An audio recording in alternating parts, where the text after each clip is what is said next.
एक सन की राजा हर रोज सुबह अपनी रानी को खड़ी कर उसकी नथ में से 100 तीर निकालता और पूछता, है कोई इस धरती पर मेरे जैसा और कोई भी वीर मर्द? रानी बेचारी कहती कि नहीं महाराज, आप जैसा वीर पुरुष और कोई नहीं। समय बीता। एक बार रानी की माँ रानी से मिलने आई। जब उसने रानी की हालत देखी तो उसकी आंखों में पानी आ गया। बोली, बेटी ये कैसी हालत बना रखी है, बिल्कुल सूखी लकड़ी के समान हो गई हो। तुम्हें कोई बीमारी है, कोई दुख दे रहा है, या फिर तुम्हें समय से रोटी नहीं मिल रही? आखिर बात क्या है? अब रानी कैसे अपनी माँ को अपना दुख बताती कि राजा हर रोज सुबह उसे खड़ी कर उसकी नथ में से 100 तीर निकालता है। हर तीर में उसका कलेजा बाहर आने को हो जाता है। अगर वो जरा सी भी हिली या राजा जरा सा भी चुका तो प्राण गए। पर जब माँ ने बार बार दबाव देकर रानी से पूछा, तब रानी बोली, क्या बताऊँ माँ, किसी चीज की कोई कमी नहीं, अन्न का भंडार भरा हुआ है, पीने को अच्छा पानी है। तो फिर बात क्या है बेटी? माँ ने इस बार जब रानी का हाथ पकड़ अत्यंत रुदन स्वर में पूछा तो रानी टूट गई। आखिर रानी अपनी माँ के सामने टूट गई और अपनी वेदना प्रकट करते हुए कहा, माँ, तुम्हारे जमाई राजा मेरी नाक की नथ में से 100 तीर निकालते हैं, जिससे मेरा हृदय थर थर कांपता है। मेरी तरफ आता हुआ हर तीर मुझे अपनी जिंदगी का आखिरी तीर प्रतीत होता है। यही बात मुझे हर समय अंदर ही अंदर खाई जाती है कि आज तेरा आखिरी दिन है, आज तेरा आखिरी दिन है। बस माँ, इसी चिंता के कारण कुछ भी खाना पीना मेरे हलक से नीचे नहीं उतरता। रानी की माँ ने हैरान होते हुए कहा, ये तुम क्या कह रही हो बेटी, ये कब हुआ? रानी बोली, माँ ये मत पूछो कब हुआ, ये पूछो कब नहीं हुआ। राजा हर रोज सुबह मुझे खड़ी करके सबसे पहले मेरी नथ में से 100 तीर निकालते हैं, उसके बाद ही अपना दिन शुरू करते हैं। बोली, कुछ बोलते भी हैं? रानी बोली, हाँ माँ, कहते हैं। है इस धरती पर मेरे जैसा कोई और मर्द? रानी की माँ कुछ सोचते हुए बोली, बेटी चिंता मत कर, कल वो जब ऐसा पूछे तो कह देना, दुनिया में मर्द बहुत, घर नहीं तो बाहर बहुत, घर से बाहर निकलो शेर को स्वा शेर बहुत। इतना कह रानी की माँ अपनी बेटी से विदाई ले अपने घर चली गई। अब रानी को इंतजार था तो बस अगली सुबह का। बने रहे।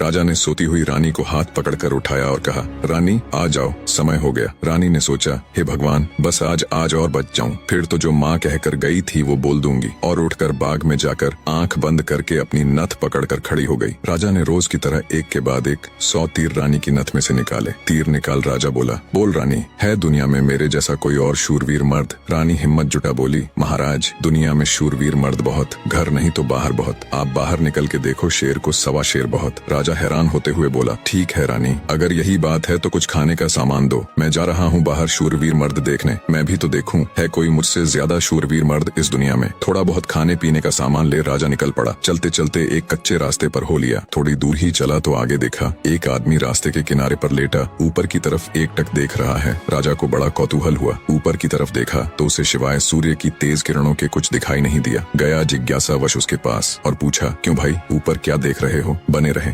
काणे आदमी ने कहा, इंद्र के अखाड़े में परियों का नाच हो रहा है, वो देख रहा हूँ। राजा ने एक बार फिर से ऊपर देखा पर उसे कुछ दिखाई न दिया तो उसका आश्चर्य बढ़ गया। काणे आदमी ने ऊपर की तरफ ध्यान लगाए लगाए राजा से पूछा, तुम कौन हो भाई और कहाँ जा रहे हो? राजा बोला, मैं मालवा का राजा उत्पल राज हूँ, मैं दुनिया में शूरवीर मर्द देखने जा रहा हूँ। काणे को बड़ा कौतुक हुआ। बोला, तो थोड़ी देर मेरी प्रतीक्षा करो भाई। नाचते नाचते एक परी की पाजेब टूट गई है, वो नीचे गिरने वाली है, बस उसको लेकर मैं भी तुम्हारे साथ शूरवीर मर्द देखने चलूंगा। कुछ ही देर में आकाश से छम की आवाज से एक पाजेब नीचे आ गिरी। काणे ने उसे उठाया और जेब में रख लिया और बोला, अब चलो भाई मर्द देखने। मर्द कैसे होते हैं, मैं भी तो देखूं। राजा के आश्चर्य की कोई सीमा नहीं थी। उसका अहंकार तो यही नष्ट हो चुका था, उसकी हवाइयां उड़ चुकी थीं। सोचा कि तू तो रानी की नथ से तीर निकाल अपने आप को सबसे बड़ा मर्द समझता था, तेरे से ज्यादा तो ये काणा है। एक आंख से अंधा होते हुए भी इंद्र के अखाड़े में क्या हो रहा है देख लेता है। अब राजा और काणा आदमी दोनों एक साथ चल पड़े मर्द देखने।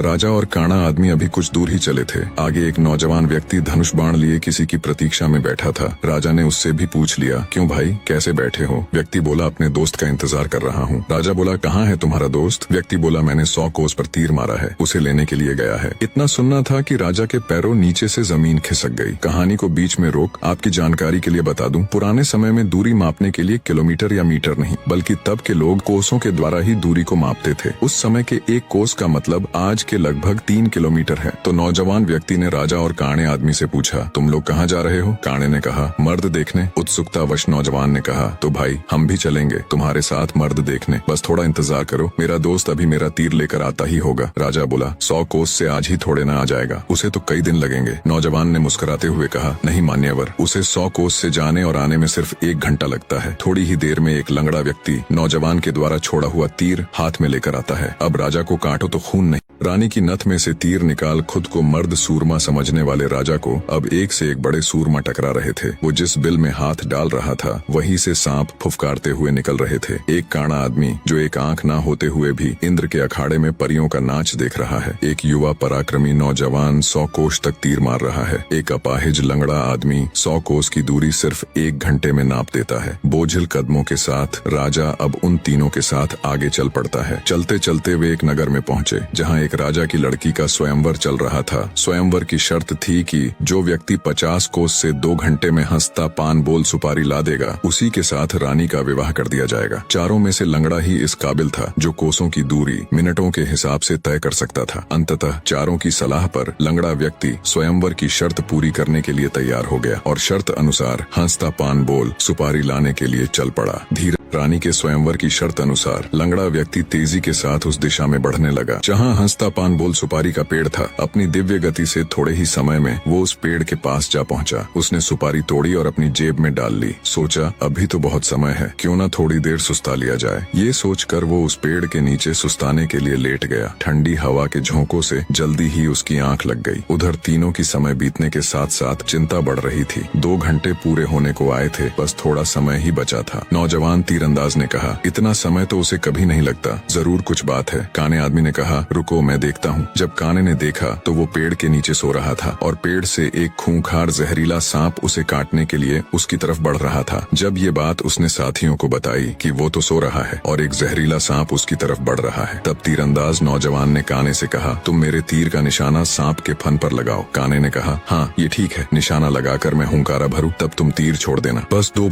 काने ने तीर को सांप के फन की दिशा में लगाकर जैसे ही हूं कहा, तीरंदाज ने तीर छोड़ दिया। तीर सीधा जाकर सांप के फन पर लगा और धड़ाक की आवाज के साथ सांप नीचे गिर गया। आवाज सुन लंगड़ा आदमी हड़बड़ाहट के साथ उठकर बैठ गया। देखा तो एक जहरीला सांप उसके पास मरा पड़ा है और उसके दोस्त का तीर सांप को लगा हुआ है। सारा माजरा समझते उसे देर न लगी। वो दिव्य गति से नगर की ओर दौड़ा। समय रहते वो हंसता पान बोल सुपारी लेकर राजमहल पहुंच गया। अब समस्या ये थी कि राजकुमारी पर असली हक किसका है। राजा अगर घर से मर्द देखने नहीं चलता तो ये सारा किस्सा ही शुरू नहीं होता। काना अगर अपनी दिव्य दृष्टि से देखकर लंगड़े व्यक्ति को सांप से नहीं बचाता तो राजकुमारी के स्वयंवर की शर्त कैसे पूरी होती। नौजवान तीरंदाज के पास 100 कोस तीर चलाने की क्षमता न होती तो भी उसके मित्र को सांप डस लेता और शर्त पूरी नहीं होती। लंगड़े व्यक्ति के पास दिव्य गति न होती तो भी राजकुमारी स्वयंवर की शर्त पूरी न होती। कहानी राजकुमारी का पति कौन होगा। जब इसके ऊपर उनमें आपस में सलाह मशवरा हुआ तो राजा को ही चुना गया, क्योंकि ये सारी कहानी ही उससे शुरू हुई थी। पर राजा ने अपनी सारी बीती बात बता कहा, मैं पहले से ही शादीशुदा हूँ, इसलिए मैं राजकुमारी से शादी करूँ इसका सवाल ही पैदा नहीं होता। मैं तो तुम सबका शुक्रगुजार हूँ मेरा खोखला वहम तोड़ने के लिए। काने ने कहा, मैं तो इंद्र के अखाड़े में अपनी परियों के साथ ही खुश हूँ और वैसे भी मेरे दिन अब उस ऊपर वाले को याद करने के हैं। बारी आई युवा तीरंदाज की। उसने अपने मित्र से कहा, मित्र राजकुमारी के साथ तुम्हारा विवाह होना चाहिए, क्योंकि तुमने ही स्वयंवर की शर्त का सीधा पालन किया और राजमहल में शर्त अनुसार हंसता पान बोल सुपारी लेकर आए। इसलिए शर्त के दृष्टिकोण से देखें तो राजकुमारी पर तुम्हारा ही हक बनता है। तीरंदाज की बात सबको सही लगी और सबने सहर्ष सहमति जताई। लंगड़े व्यक्ति के साथ राजकुमारी का विवाह हो जाता है। सभी बहुत खुश थे। राजा सभी को अपने राज्य आने का निमंत्रण दे खुशी खुशी उनसे विदा लेते हैं। अपने मन में वो अब कभी रानी के साथ दुर्व्यवहार न करने की शपथ लेते हैं।